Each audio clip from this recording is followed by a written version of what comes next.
Are the Raiders making any moves as far as coaches or quarterbacks are concerned anytime soon? That plus a whole lot more comes up on Tuesday's edition of the Locked On Raiders podcast, December 12th, 2023. Just win. Just win. Just win. Just win. The autumn wind is a raider, pillaging just for fun. He'll knock you round and upside down and laugh when he's conquered and won. And won. And won. And won. And won. And welcome in, Raider Nation, to another edition of the Locked On Raiders podcast. Thank you so much for making the show your first listen of the day. Make sure you subscribe or follow for free on YouTube or wherever you get your podcast to get the latest edition of the show as soon as it becomes available. Of course, as always, if you're checking us out on YouTube, we definitely appreciate you, and we appreciate my man Ari. Without Ari, the show's not up on YouTube, so we definitely appreciate him. Check him out on Twitter at Ari Producers. You can hit me up as well at your boy Q254, and we got the Locked On Raider podcast voicemail line 707-654-4693. Your calls and texts will come up in segment number 3 of today's show. A lot of feedback from Sunday's game, loss to the Vikings 3-0, and of course Monday's show as well. So we'll get as much feedback in as possible coming up in segment number 3. Segment number 2 will take you inside the Raiders locker room, let you hear from a few players on the defensive side of things. Of course, the defense did its job, only held the Vikings to 3 points. The Raiders offense was not able to complement them and come up with any kind of a score, field goal, touchdown, whatever the case may be, so they lose the game 3-0. We'll take you inside the locker room in segment number 2 of today's show. Here in segment number 1, news and notes of the day. So let's go ahead and jump right into it. And this will really be the last day that we look back on the Raiders' loss to the Vikings 3-0. We know how it all shook out. The Raiders are 5-8 overall, 13th in the AFC conference. The Jets, the Titans, and the Patriots are the worst teams. They are sitting behind the Raiders, and the Patriots have been officially eliminated. They were eliminated as of Sunday. So again, the Raiders sitting there at the 13th spot, the Jets at 14, Titans at 15, Patriots at 16, even though the Titans won on Monday Night Football. As a matter of fact, after Monday Night Football's doubleheader with wins by the Titans and the Giants, respectively, the Raiders are now up to 6th in the draft order for 2024, if you're keeping track. Again, I'm not ready to talk about the draft just yet. I know we're getting closer. Of course, I do have my eyes on players in the draft. That's why I watch college football. That's why I love college football, is to really scout for the NFL. And, of course, I have my mind on some people, some thoughts about some people, but I want to give the Raiders a couple more weeks while they're still playing games before we really start to deep dive into the NFL draft. But, again, if you're keeping track of where they were drafted, the season ended today, it would be at the number 6 spot. So take that for what it's worth. Also, Antonio Pierce met with the media on Monday at the Intermountain Health Performance Center, and I said on Monday's show that I thought that there was going to be some changes to the quarterback position and potential changes to the offensive coordinator as well, or someone else on the coaching staff, because it was something that Antonio Pierce had alluded to at his press conference on Sunday following the game. And so if you didn't remember or didn't hear what he said on Sunday after the game, what made me have the idea that he was going to make a change probably at the quarterback position and go to Jimmy G, it was based off of these comments right here. Check it out. This is Antonio Pierce following the game on Sunday at Allegiant Stadium. Antonio, going back to the quarterback, was there any inclination during the game to move off of Aiden and turn it over to Jimmy? No, I think you can look at both teams, how they were looking at it, right? But for us, we were moving the ball. There was opportunities, penalties, turnovers for us to put points on the board. And I just wasn't a quarterback. That's why I said it was an offense. It's easy to point to figure out the quarterback, and obviously, we'll look at that as we go forward. But we knew what we got when we put Aiden at quarterback. It was going to be some ups and downs, and this was not one of our better performances. You said everything will be evaluated. Does that include your coordinators? Does that include everybody going The whole forward? football program. Our whole program. Everybody. Got to win.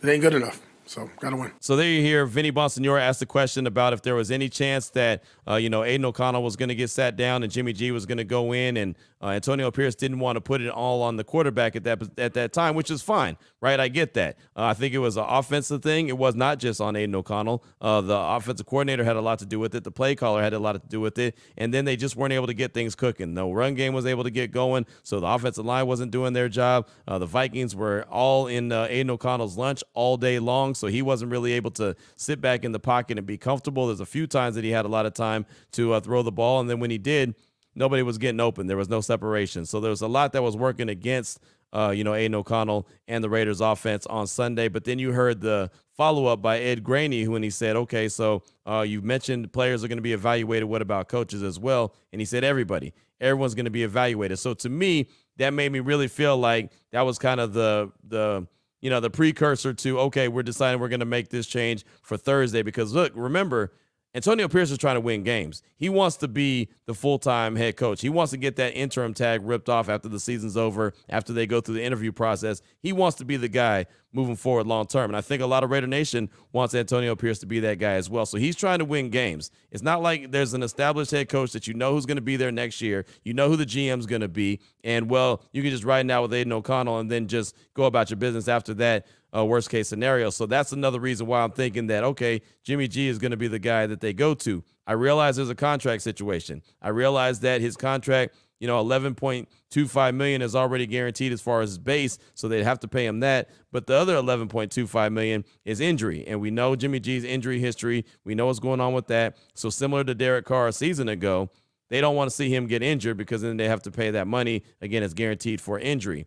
But like I said, Antonio Pierce is trying to win games. He wants to be the head coach. So that's what made me think that.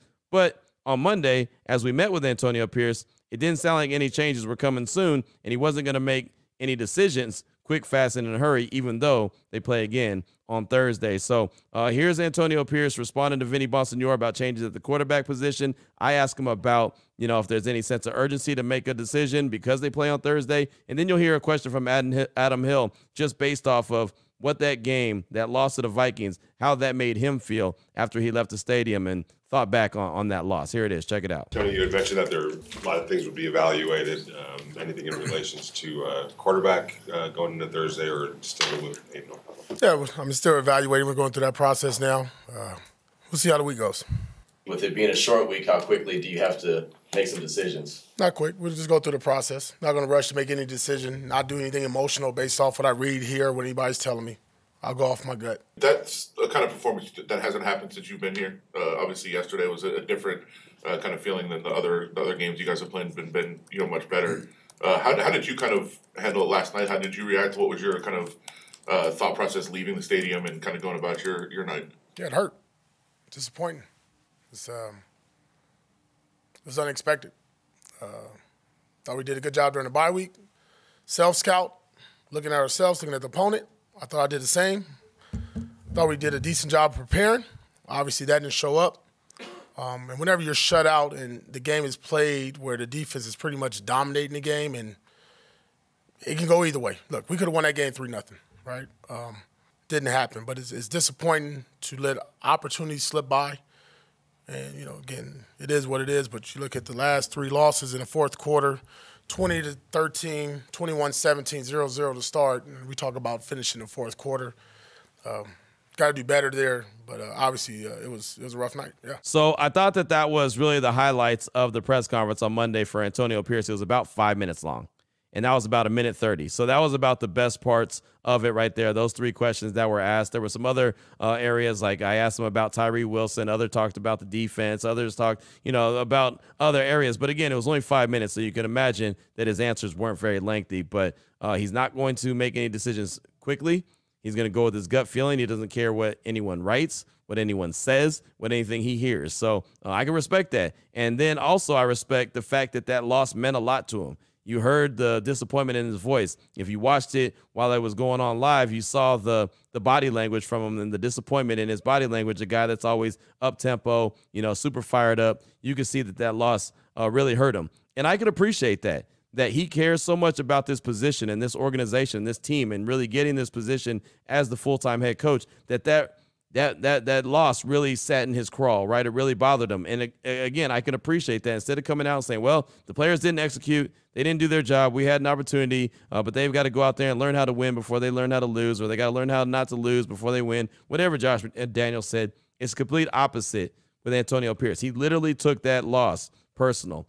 I definitely can appreciate that, because that's what you want from your head coach, from your leader. As he told the players, we're going to win together, we're going to lose together. So the way they felt after losing is the way he felt after losing as well. Real quick, As we wrap up segment number 1 of today's Locked On Raiders podcast, news and notes of the day, the first injury report for this week came out, and since they're playing on Thursday, we get the injury report Monday, Tuesday, and Wednesday, and then 90 minutes before the game on Thursday, we'll find out who's active and who's inactive. So real quick, for Monday, the Raiders didn't have a real practice. It was walkthrough, so today's report will probably be a little bit better, but Monday's report is just an estimate. So who would have estimated not participating in practice on Monday? Max Crosby with the knee injury, Josh Jacobs with what they're calling a quad injury as opposed to a knee injury, Andre James with the ankle injury, Kanai Mauga with the knee injury, and then also Colton Miller with the shoulder injury. So that's a lot of guys right there, 5 guys that did not participate on Monday. Again, just an estimate, but they wouldn't have practiced. They wouldn't have participated if they had a real practice.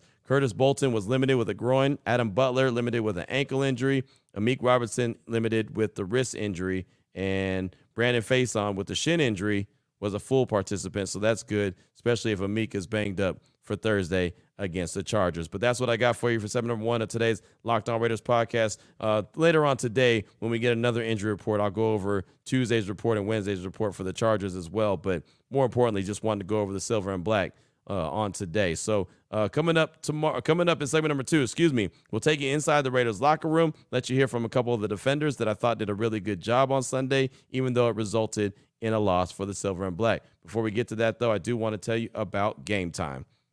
If you're thinking about going to the game on Thursday at Allegiant Stadium, you want to get some tickets, cool, do it. You shouldn't have to worry about last-minute tickets. You shouldn't have to worry about stressing to get tickets last minute if that's what you want. Maybe you're just getting to town. Maybe you're in town and you got some friends coming to town and they want you to get some tickets for them, and you think, okay, I'll do it, but I don't want to pay crazy prices. Well, Gametime's going to hook you up. They have killer last-minute deals, all-in prices, views from your seat, the best price guarantee. Gametime takes the guesswork out of buying tickets. It's not just sporting events either. They have concerts, they have comedy shows, theater events, whatever the case may be, they have you covered. And again, deals on tickets right up to the start of the event. And even an hour after it starts, it's a place to find last-minute seats. They have zone deals. You pick the section, Gametime picks the seats for an average of 18% savings. And the Gametime guarantee means you'll always get the best price. If you find tickets in the same section and row for less, Gametime will credit you 110% of the difference. Well, what do you have to do? Download the Gametime app, create an account, use the code LOCKEDONNFL for $20 off your first purchase. Again, that is Gametime app. You got to download that, create an account, use the code LOCKEDONNFL for $20 off your first purchase. Terms apply. You got to create an account. Redeem code is LOCKEDONNFL. That's LOCKEDON NFL for $20 off. Download Gametime today. Last minute tickets, lowest prices guaranteed. All right, Raider Nation, here we go. Segment number 2 of today's Locked On Raiders podcast. Time to take you inside the Raiders locker room. We had an opportunity after the game on Sunday to catch up to a bunch of players. There wasn't many from the offensive side of things. As you can imagine, they didn't put up any points, so they got out of there pretty quick, fast, in a hurry. Devontae Adams was out of the locker room. The minute that we started to walk in the locker room, he walked right past us, made a beeline, and that happens sometimes. Josh Jacobs, he was banged up. We didn't get an opportunity to catch up with him or see him. Jacoby Myers was in there, had a chance to catch up with him. Dylan Parham was in there, got a chance to catch up with him. A.J. Cole, special team side of things, he was there. Obviously, had a hell of a day punting. Janarius Robinson, we caught up with him. Max Crosby caught up with him. I mentioned A.J. Cole, Amik Robertson, Nate Hobbs, and Tyree Wilson all caught up with them as well. So let's go ahead and start things off inside the Raiders locker room with Amik Robertson. He took this game really personal. He did. He took the game personal, the loss personal, and talked about the Vikings fans as well as they went into Allegiant Stadium and felt like making it their own, and he took that personal as well. Here's Amik Robertson in the Raiders locker room reacting to the loss. Horrible. 3-0. Unacceptable, man. Especially when their fans able to come here and be louder and make it seem like it's they home game. So it's pitiful, man. We just got to get better. Was there a point out there where you felt like the defense was going to have to score? Yeah. Well, I mean, that's just an opportunity. I'm not saying the offense couldn't get the job done, but us as a ball hawks, we had opportunity. We just didn't take advantage of them. How do you turn around real quick with knowing you have another game on Thursday? Like I always say, 24-hour rule. Harp on the loss, dwell on it. 24 hours, get over it. Focus on the next week. Is it a little bit more disappointing because this is coming off a bye week? Definitely. And they come in, like I said before, they come in here and beat us. And their fans was kind of louder than ours. It's just unacceptable. We just gotta be better. What do you do to correct that? Continue, first and foremost, stay together. Stay together, man, and continue working on the little things. And us as a defense, man, we gotta find a way to get the ball. And I put it on me, put it on, the secondary, whatever. We gotta find a way to get the ball. What was the message that AP sent to you guys after the game? What did he say? Stay together. Focus on the next week, but most importantly, stay together. Obviously, any defense doesn't want to give up any points going into a game, but giving us 3 and then leaving with the loss, what emotion? We shouldn't let them get them down. We shouldn't let them even get down there. So put it on us. Us as a defense, man, we know we can take it. If the offense not whatever, then their offense can't score at all. And unfortunately, they was able to put up 3. So just put it on us. So there's Amik right there, just talking about the game in general. Talking about the loss, talking about the way he felt, talking about the way he felt hearing the Vikings fans do their Skol chant. And they did. They were loud and proud there in Allegiant Stadium, and sitting there in the press box, there was a lot of purple. And we've talked about that a lot. The Raiders need to establish winning at home. They really do. And, maybe opposing fans won't be as comfortable as the Vikings fans were traveling to Allegiant and having a good old time in the stadium and doing their chants. And I know some of them left the stadium after the game kind of wondering what the hell they just saw, as the Vikings only were able to put up 3 points, but they still came away with the victory. So they felt better than obviously Raider Nation did as the Raiders got blanked on Sunday at Allegiant. How about rookie Tyree Wilson, man? I thought he had his best game as a rookie, as a NFL player on Sunday. Thought he did a really good job, especially playing from the inside, the interior. That's one of the questions that I asked Antonio Pierce about on Monday at the Intermountain Health Performance Center, but had an opportunity to catch up with Tyree Wilson following the game in the Raiders locker room. So I lead things off just talking about the game and how he was feeling out there, especially the performance that he had as an individual. Tyree, you guys didn't come away with the victory, but the defense played outstanding all day. What were you feeling out there? What were you seeing out there? And we all came to agreement the last 5 weeks to just put everything on the line, any bad plays, just flush it and keep going. So, that's what I did. Trying to be the best version of myself for my defense and my brothers. It seemed like the game slowed down a little bit to you. It looked like you were playing your ass off. How'd you feel out there yourself? I felt good. I was communicating with my teammates, trying to be in key positions so other people can make plays and so we could come out with the W. How frustrating is it for you guys to play how your best game of the season and then come away with not a win in this game? At the end of the day, we got to be better. It can come down to us. We need turnovers. If the offense is struggling one day, we need turnovers to put the game in our hands so we can come out with the W. How do you turn things around real quick, knowing you have a game on Thursday as well? And you just come in tomorrow, evaluate the film, and flush it and go back to work. Something that was noticeable is how much that you played inside today. Is that something that you're starting to get a little bit more comfortable at, playing inside as well as at the edge? What's being asked of you? Coming into the Raiders, they value me playing inside and outside. They needed me to play inside this day, so I do what's best for the team. Minnesota has one of the best offensive lines. Seemed like you guys were able to get into the backfield pretty consistently. What did you guys talk about as a team that led to that type of success? Like I said, we met as a defense, and came in and just wanted to go win the football game, win the next 5 games, and whatever it took to get the W is what we did. What were some of the things Antonio and Max said before the fourth quarter started when all you guys were on the sideline? Looks like he was trying to motivate everybody before the fourth quarter began. Just come together as a team, do whatever it takes. He said the game wasn't going to be pretty, so just do whatever it takes to win the game. What did you see from your teammate Malcolm Kuntz, who's over there? What did you see from him? He had a hell of a game as well.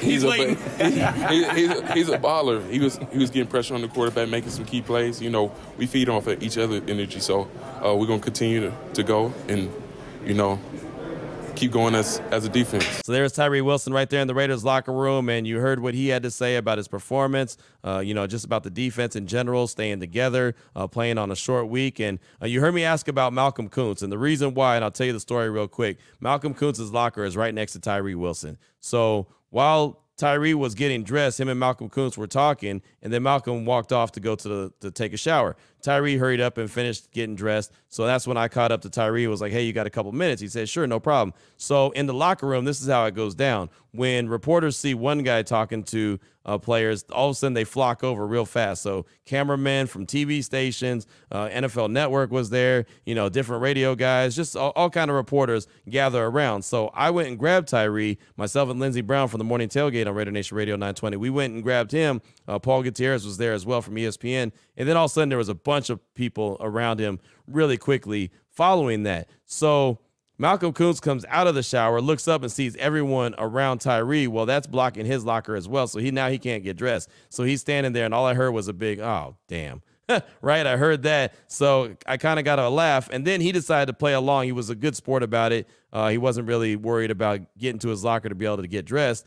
He was looking and basically responding to every answer that was asked to Tyree. He was just like, okay, like making faces like, okay, so how are you going to answer this one? How are you going to answer that one? So that's why I said, well, what do you think about Malcolm Koonce? Because he was standing right there. And then when he responded, and I said, well, is that how it went down? Then Malcolm just kind of, yeah, basically, right? So I thought that was kind of cool. But again, Malcolm was a really good sport about it. So that's why you heard me ask about Malcolm Koonce, who happened to be standing right there in the scrum that was all around Tyree Wilson, having a little bit of fun with the rookie there in the Raiders locker room. Finally, Nate Hobbs. He's another guy that I thought had a hell of a day.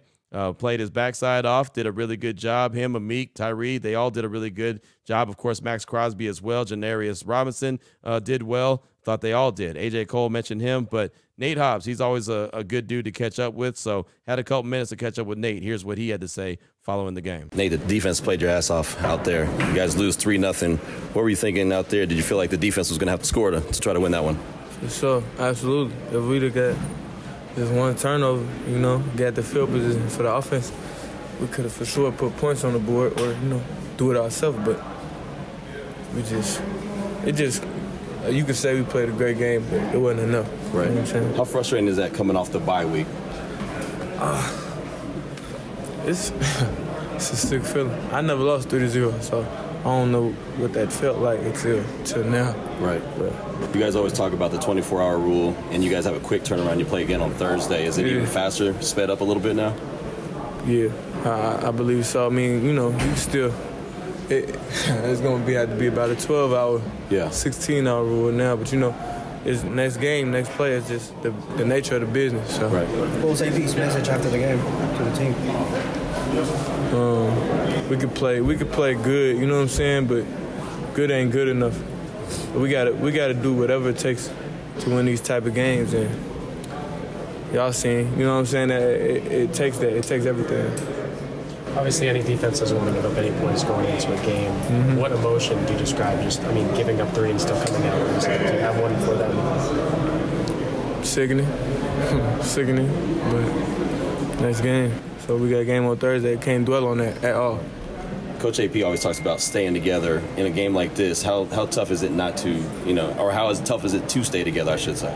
I feel like the bond that us and the guys have built, I feel like that wouldn't be hard for us, if I'm being honest. And I'm not saying that just because, I'm on the team, that's what I'm supposed to say. I wouldn't have said that, you know what I'm saying, with other teams or whatever the case may be. But this team, I feel like we built for that. So. Is it going to be kind of good for you guys to be able to get back on the field real quick, just to erase this one and get on to another game? Opportunity, the faster your opportunity come, you know what I'm saying, the quicker you get get back. So it's always nice when you get that taste out of your mouth quicker than usual. So there you go. You hear from Raiders corner Nate Hobbs. He's a guy who played inside, played outside. Of course, he's very physical. And I think that, man, he's a really good addition and a really good piece as long as he's healthy to that Raiders defense. And I got to give them a lot of credit. I got to give Patrick Graham a lot of credit as well. Max Crosby, he's the face of the franchise. He's the face of the defense. But he's getting it done, and the defense is getting it done without a bunch of big, flashy names. Robert Spillane's not a big, flashy name, right? Tyree Wilson is a rookie that's trying to come into his own. Amik Robertson is a guy that's been scratching and fighting and clawing for everything he's got in the NFL. Trayvon Merrick starting to come along on the back end. Marcus Epps is, a nice little addition that they picked up as a free agent. Jacorian Bennett, as far as the rookie corner goes, hasn't really done a whole lot yet. Jack Jones, they just picked him up off of waivers. He's trying to work his way into the mix, right? There's not a whole lot of big-time names, but Max Crosby, Nate Hobbs, guys like that, they're really showing their worth. And so I think that, man, this Raiders defense could be so much better if they just get one more big-time player, maybe a big-time defensive tackle, or maybe Tyree Wilson ends up playing better from the interior than he does on the outside on the edge. But still, one more piece, two more pieces away, and this defense, I think, has a chance to be outstanding. What's on your mind? Your calls and texts are coming up next in segment number 3, 707-654-4693. Before we get to that, though, do want to tell you about DoorDash. No matter what the case may be, you can always go to DoorDash. You can always download the DoorDash app, and you can get any of your favorite food whenever you really need it. And it's very convenient. It comes right to your house. It can come right to the job. Whatever the case may be, it's good, it's convenient, it's quick, and it's going to the places that you love the most. I tell you all the time that the wife uses the DoorDash app all the time to get food for herself, maybe food for me. If I can't get away from this radio / podcasting / everything that I got going on, a lot of times she'll just say, hey, what are you thinking? What are you feeling? And boom, she'll just DoorDash it. But if you got the app, or if you don't have the app and you want to get it, you need to get it right now. Download it. Use the promo code LOCK23, and you'll get 50% off a $10 value when you spend $15 or more on your first order. Again, download the DoorDash app. Promo code LOCK23. You'll get 50% off with the $10 value when you spend $15 or more on your first order. Subject to change. Terms apply. Get it now. Get the DoorDash app. Use the promo code LOCK23. Again, 50% off with the $10 value when you spend $15 or more on your first order with DoorDash. All right, Raider Nation, here we go. Segment number 3 of today's Locked On Raiders podcast. Your calls and texts off that Locked On Raider podcast voicemail line, 707-654-4693. Plenty of feedback from the game on Sunday and also the show on Monday. So let's go ahead and jump right into it. We got a text from Enzo. What's up, Q? Enzo here. When the season started, I was disappointed that we lost some games I thought we should have won. Since AP took over, I thought we could turn it around. Now I'm mad that we won 5 games. I'm still a believer in AP for head coach, but I'm also okay if Mark decides to go in another direction. One thing I know for sure is we need to do whatever we need to get into the top 3 of the draft and get a franchise quarterback we could build around. That is the key to the future, is an undisputed franchise star quarterback. I'm okay with the team trading any player on the roster minus Max Crosby to make that happen. Thanks for all you do. I start each weekday listening to the pod, and it's only the way to start the day. Go Raiders. That's from Enzo. Thanks so much for the text. I appreciate you. And currently, after the results of Monday Night Football, the Raiders are sitting in the number 6 spot on the draft. I do believe, like you, that they need to go in the order of going and getting a dynamic franchise quarterback. That's nothing against Aiden O'Connell. I just think that some of the areas that he struggles in, as far as moving the pocket, again, not having to be the most dynamic guy on the ground, but still being able to, use his legs as weapons and keep plays alive and, have an opportunity, especially with an offensive line that is built like the Raiders' offensive line, which is not great. I think that you've got to be able to get a young stud, arm, and just talent in general. So I'm with you 100%. Again, Aiden O'Connell could prove to be a really good backup. And what this year has shown me is that you need all the backup quarterback talent you can get, right? There's so many quarterbacks across the league that are either out for the season or out for multiple games, including Justin Herbert, who won't play on Thursday. We found that out officially on Monday. He won't play on Thursday. So it's going to be, what's his name? The Easton Stick Show, right? So, I mean, it's a lot of backup quarterbacks across the league. So it's not a bad gig to have. I think Aiden O'Connell's probably fit better for that. But, you got to go and do whatever you got to do to go get that spot. And hopefully the Raiders don't have to trade anyone that's a big-time player. I agree with you that Max Crosby is untouchable. But for the most part, everyone else, they could be moved on from. But hopefully it doesn't come down to that. I would hate to see a guy like Devontae Adams get moved for anything. You go get a star quarterback, you got to have a stud to throw into, right? That would be ideal. So hopefully it doesn't come down to that. But thanks for the text. I do appreciate you.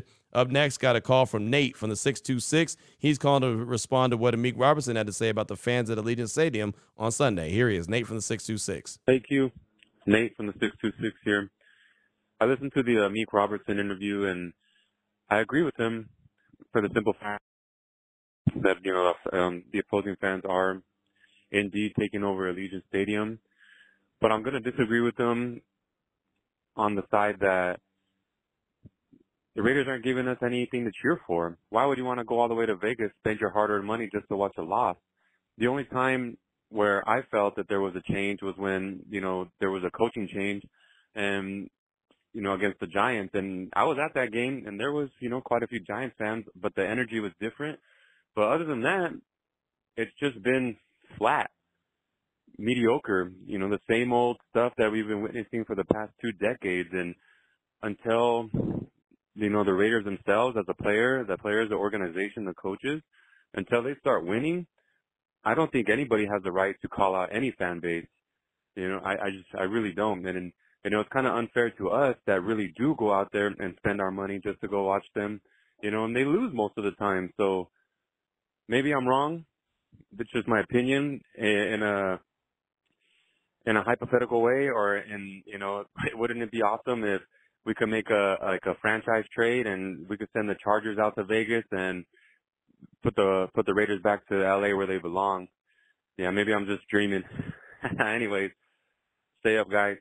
Keep your heads up. Thanks, Nate, for the call. I appreciate you. And I'll tell you, I didn't take the fans' comment from Amik like he was dumping on Raider Nation. I thought, and maybe I'm wrong, he was just saying that the Vikings fans felt comfortable to go into Allegiant Stadium, take over, make more noise than Raider Nation because, well, they had something to cheer for, especially at the end, do their skull chants. And, that's what I thought he was talking about. That's how it sounded to me as a guy that was in the locker room listening to what he had to say. I felt like that's exactly what he was saying. It's just that he was upset that the Viking fans were so comfortable and so loud and did what they did. Raider Nation, I was there. Raider Nation was loud. They absolutely were super loud and proud. Every time that the Raiders needed them to get loud, they did. There's no doubt about that. So I never took it that he was dumping on Raider Nation. I think he was just more upset that another fan base felt the need to go into the stadium and be as loud as they were. And obviously that's not the first time. So that was my takeaway. Maybe I'm wrong. And, it wouldn't be the first time that I've been wrong. So thanks so much for that call. I do appreciate you. Up next, I got time for a couple more. Got a text from Mike in Buffalo, AQ. Mike from Buffalo here. My thoughts on what the Raiders should do going forward. Give Jacobs a rest. Let's see what Zamir has. I love Jacobs. Want the Raiders to re-sign him. But they need to see if Zamir has it. If not, they need to draft someone. Let Aiden play the year out. Figure out if they need to move on from him. I'd love to see AP return as the head coach. The offensive plays have to change next year. Not a knock on Bo. He can only do so much midseason. The offensive plays are just boring and predictable. Need some creativity. Hoping for better days next year. Raiders. That's Mike in Buffalo. Thanks so much for the text. And yeah, with Josh Jacobs being banged up and they're calling it a quad injury, I wouldn't be shocked if he misses this game on Thursday. And I wouldn't blame him. I really wouldn't. Zamir White, I agree. You need to see what you got in him. They drafted him in the 4th round. Of course, the guy who's drafted him is no longer with the team. We get that, and Dave Ziegler. But you still want to see what you got in Zamir White. Aiden probably will play the year out. I felt like that there was going to be a change made based off of what I heard from Antonio Pierce on Sunday, and we heard what he said on Monday, and he wasn't going to make a change anytime soon. So I know he needs to win games. I know he wants to win games. If he still feels that Aiden O'Connell gives him the best opportunity, cool. It's not like there's much difference between Jimmy G and Aiden O'Connell. I rolled that out on Monday's show. Their stats are very similar. Obviously, Jimmy G has the injury clause in his contract where a lot more money would be paid to him if he does get injured. But at some point, maybe just a different voice or a different guy behind center is needed if, in fact, the ultimate goal is to win games. They might want to go in that direction. That's what I thought we were going to hear on Monday. We did not. So, I think it's very difficult to make a change last second. But then again, the other side of that is, even though it didn't sound like there's a change coming anytime soon, they could just already know in their mind what they're going to do and don't want to announce it because why give the Chargers more information than they need? So that's the other thing. So maybe they do make a change on Thursday, and we won't find out about it until Thursday, and maybe they don't. Again, I would have no problem if they let O'Connell ride it out the rest of the season. I sure wouldn't. And I wouldn't have any problem if they go with Jimmy G either in efforts to try to win games moving forward, or think that, let's give this guy a shot because I think maybe he can help out, try to win a game this week. So, again, it's 6 one way, half a dozen the other, or whatever they call it. I don't know. Whatever that saying is, that makes me want to scratch my head. So thanks so much for that. I do appreciate you. Let's get one more call in. This one's a pretty lengthy one from Jordan in Oregon. He's calling to explain why the game on Sunday felt like the end of an era to him, and he explains why. Here he is, Jordan in Oregon. Hey, what's going on, Q? Jordan from Oregon calling in here. Hey, I appreciate the pod Monday, like always, but something a little different, when we come out of these games where, you kind of feel like for me, I felt like this one was the end of an era for the Raiders. And let me explain what I mean by that. You know, it's kind of a bummer, but since you've taken over the pod queue, it has nothing to do with when you started, but I'm just using that as like kind of a timeline. Is literally, man, it's just, I would say it's been more of a roller coaster. You know, just I'll do a quick think back, but like, you know, when Gruden came in that first season, it was close to a rebuild, but it wasn't. I mean, we got rid of players like Mack and Cooper in that first season with Gruden. But we kept a lot of players too and re-signed some of our linemen, re-signed Carter, the massive deal the previous year. And it wasn't like we completely stripped it down. And there was a bit of hope too, because you kind of saw within the first season with Gruden that, yeah, we came out 4-12, but you could see what he was trying to do. And you felt like the team, at least at the end of the year, I kind of felt like we had an identity. And going into 2019 season, the team made a big jump. I felt like, with just going from that, even I think they finished 7-9, and then flash forward to the COVID season, and we pretty well finished 500. And it was like, there was a bit of progress being made, and we all were just saying, let Gruden get his guys. Remember that? Let Gruden get his guys, and he's going to cook. Well, then we hit 21, and we all know what happens, man. It was finally our season to cook, and we were 3-1 out the gate, and everybody else knows the rest, man. And I really feel like I could just leave it at that. But we somehow squeak in the playoffs, and that would have been the year if we didn't squeak in, that the whole thing, I feel like would have just been torn down. But the last couple of years, being that we squeaked in 21, the whole McDaniels thing, Raider Nation, you already know what happened, but it wasn't a rebuild. It was because we squeaked in 21, they wanted to run it back in 22. And I think that's where there was an opportunity right there. If Mark wanted to really make a change, it should have been right there. And we all, hindsight's 2020, but here we are, man. And this is the beginning of a new era. We all wanted to give AOC some time, and I remember I made a call a couple weeks ago, and you pointed out, like, hey, we're gonna know when it's done, because we're gonna know if they're gonna give him a chance to see what he's got. And same with Antonio Pierce, and here we are, man, and I just think it's the end of an era. I think this is the beginning of the Band-Aid getting ripped off, and to me, Q, I'm cool with it. I'm happy with it. I'd rather go that route than this constant, like, hey, let's try to shift a few things. Thank you for the call, my man. I appreciate you, and that was a hell of a timeline you rolled out. It was an accurate timeline, but it was a hell of a timeline that you rolled out. I want to see what the next moves are, what happens over the next 4 games. Who is out there playing, who isn't, who gets shut down. I think these next 4 games will tell you a lot about who's going to be a Raider, who wants to be a Raider, who should be a Raider moving forward. So I think there's a lot of questions out there that still need to be answered. I think Mark Davis has a lot of questions that he's going to have to answer. What direction does this team want to go? Do they want to try to build with AP, which I'm telling you would be kind of exciting. I would be excited by that because he's a young head coach, or he's a young prospect. So if he were to get the head coaching job and they give him an opportunity to grow, give him like a 3-year deal, give him a chance to grow, if it seems like he's that guy, okay, boom. Then all of a sudden you have this guy that you build up within your organization, and that's great. But you might say, you know what, this guy is not capable of doing the job, at least right now. He's not capable of leading the team the way that we need him to lead the team, so they got to go in another direction. Again, I'm glad that's Mark Davis's decisions and not your boys' decisions, because I don't want nothing to do with it. That is a lot of questions, and really, I've said it multiple times ever since Josh McDaniels and Dave Ziegler got fired, you got to get it right. You got to get it right, and they've got to get it right. So there's a lot riding on this decision, and, of course, nothing could happen, nothing could be made until after the next 4 games. And then all of a sudden, all bets are off, and we'll see what direction they start to go and what names we start hearing about getting interviewed for a potential job of not only the head coach but the GM as well. So thanks so much for that. Coming up tomorrow, we'll have more text. I got a text from Victoria out to 562. Swerve, the Raider in the Bay. Rose Park Raider as well got a text in. And then Raider X got a call. So got a lot of feedback that I still want to get back on tomorrow's show. Of course, like I mentioned, we'll turn the page. Thursday, we'll have the crossover edition and also the game at the same time. So matter of fact, I'll give you keys to victory, what I believe the keys to victory will be, or what I think is most important for the Raiders on Thursday as well, what needs to be showcased, how it needs to be showcased. We'll do that on tomorrow's show. News and notes of the day as well, and we'll get calls and texts, and then we'll have the crossover edition on Thursday. So until then, Raider Nation, take care of yourself, take care of your family, love on your family. Most importantly, as always, just win, baby.